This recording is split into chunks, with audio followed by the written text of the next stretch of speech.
Hello hi friends, welcome to our channel. నా video నచ్చితే like చేయండి, షేర్ చేయండి, సబ్స్క్రైబ్ చేయడం మాత్రం మర్చిపోకండి ఫ్రెండ్స్. అల్లరి నరేష్ అండ్ అమృత నాయర్ కాంబినేషన్లో విడుదలవుతున్న చిత్రం బచ్చలమల్లి. ఈ మూవీలో అల్లరి నరేష్ కొంచెం సీరియస్గా కనబడతారు. ఈ మూవీ టీజర్ అండ్ ట్రైలర్ ఆడియన్స్కి బాగా కనెక్ట్ అయ్యారు. ఈ మూవీ ఈ నెల 20న ప్రేక్షకుల ముందుకు రానుంది. అండ్ సెకండ్ వన్, ప్రియదర్శి హీరోగా, రూపా హీరోయిన్గా నటించిన చిత్రం సారంగపాణి.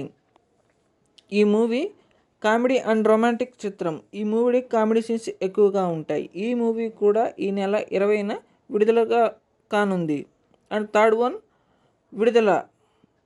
ఈ మూవీలో సూరి, విజయ్ సేతుపతి ప్రధాన పాత్రలో తెరకెక్కించిన చిత్రం విడుదల పార్ట్ 2. ఈ మూవీలో కొంచెం వైలెన్స్ ఎక్కువగానే ఉంటుంది. ఈ మూవీ కూడా ఈ నెల 20వ తారీఖున విడుదల కానుంది. ఈ 3 మూవీస్లో మీకు ఏ సినిమా నచ్చిందో కామెంట్ సెక్షన్లో చెప్పండి ఫ్రెండ్స్. మరిన్ని ఇలాంటి అప్డేట్స్ కోసం నా ఛానల్ని వెంటనే సబ్స్క్రైబ్ చేసుకోండి. Thanks for watching.